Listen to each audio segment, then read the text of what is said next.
अस्सलाम वालेकुम, आपको एक बार फिर से खुशामदीद करती हूँ मोरिश कुज़ीन में। आज मैं बहुत ही मज़ेदार लेकिन बहुत ही क्विक और इजी सी रेसिपी शेयर कर रही हूँ। ये मैंने क्रिएट भी ऐसे ही की कि जब मुझे कुछ समझ नहीं आ रहा था कि मैं क्या बनाऊँ और बहुत ही मज़ेदार सी कोई चीज़ खाने का दिल चाह रहा था, मैंने पेंट्री और फ्रिज में से तमाम मज़ेदार सी इंग्रेडिएंट्स को जमा किया और ये क्रीमी चीज़ी पास्ता चिकन कैसरोल जो है वो तैयार कर लिया। चलिए जल्दी से देखते हैं कि इसके लिए हमें क्या क्या चीज़ें दरकार हैं। तो बिस्मिल्लाह पढ़ के शुरू करते हैं। सबसे पहले इस रेसिपी में आप कोई भी लेफ्ट ओवर चिकन का इस्तेमाल कर सकते हैं। मैंने बोनलेस चिकन ली, उसके अंदर नमक, काली मिर्च, गार्लिक पाउडर और हरी मिर्च डाल के उसको ढका, अपना ही पानी उसने छोड़ा और उसी में चिकन को पका के मैंने रख दिया साइड में। अब मैं एग नूडल्स ले रही हूँ और पैकेज की इंस्ट्रक्शन के मुताबिक इसको बॉईल करूँगी। आप किसी भी शेप की नूडल्स ले लीजिए, उसको बॉईल करिए और उसको अब साइड में रख दीजिए। अब पैन में डाल रही हूँ मक्खन, साथ में डालूंगी चॉप करी हुई प्याज।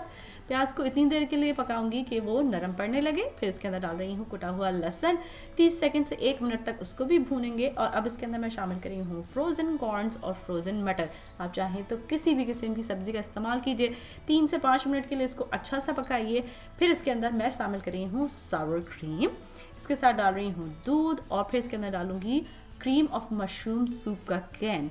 ये मैंने जैसे कहा कि बहुत झटपट से तैयार होने वाली चीज़ है। तमाम चीज़ें पेंट्री में से निकालिए, मिक्स कीजिए और इसको तैयार कर लीजिए। अगर ये सब आपके पास मौजूद ना हो तो आप वाइट सॉस भी तैयार कर सकते हैं। फिर डाल रही हूँ नमक, कुटी हुई लाल मिर्च और ड्राइड पार्सली की जो फ्लेक्स हैं। तमाम चीज़ों को इसके साथ अच्छे से मिक्स करेंगे। इसके अंदर जो पकी हुई चिकन है वो डालेंगे और जो नूडल्स हमने बॉईल करके रखे हैं वो शामिल कर देंगे। तमाम चीज़ों को अच्छा सा टॉस करेंगे कि नूडल्स तमाम चीज़ें इस सॉस के साथ यकजान हो जाए।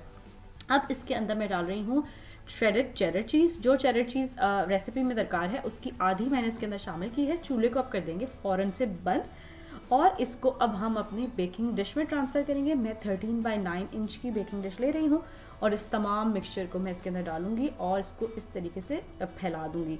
अब जो बची हुई चेडर चीज़ है हम उसको इसके ऊपर डालेंगे।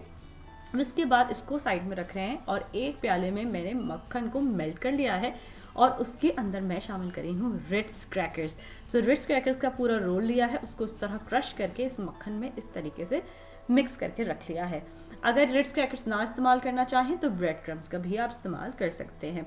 फिर उसके बाद इसके ऊपर मैं थोड़ी सी कुटी हुई लाल मिर्च छिड़क रही हूँ और जो हमने रिट्स क्रैकर्स मिक्स करके रखे हैं मक्खन में वो इस तरह सिंगल लेयर में मैं इसके ऊपर पूरे पे फैला दूंगी। अब मैं इसको ओवन में बेक करने के लिए रखूंगी जो पहले से 350 डिग्रीज पे प्री हीटेड है। तकरीबन 30 से 35 मिनट के दरमियान इसको बेक करेंगे या जब तक कि जो हमारा मिक्सचर है वो बबली सा हो जाए और हमारी जो लेयर है वो हल्की सी ब्राउन होने लगे रिट्स क्रैकर्स की।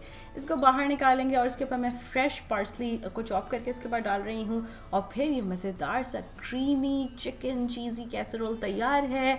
और जैसे मैंने पहले कहा, अगर आपके पास ये तमाम इंग्रेडिएंट्स मौजूद हैं तो फ़ौरन ये झटपट से तैयार हो जाएगा और बच्चों और बड़ों सबको पसंद आएगा। और अगर आप इसको अपने पास घर में ट्राई करें तो मुझे ज़रूर बताइए कि ये आपके पास कैसा बना। कुछ और सीखना चाहते हैं तो वो भी ज़रूर बताइए। मेरी रेसिपीज़ को पसंद करने का और उनको सराहने का बहुत शुक्रिया। अल्लाह हाफिज़। अगर आपको ये रेसिपी अच्छी लगी तो इन लिंक्स पे ज़रूर क्लिक कीजिए ऐसी और बहुत सी मज़ेदार रेसिपीज़ के लिए।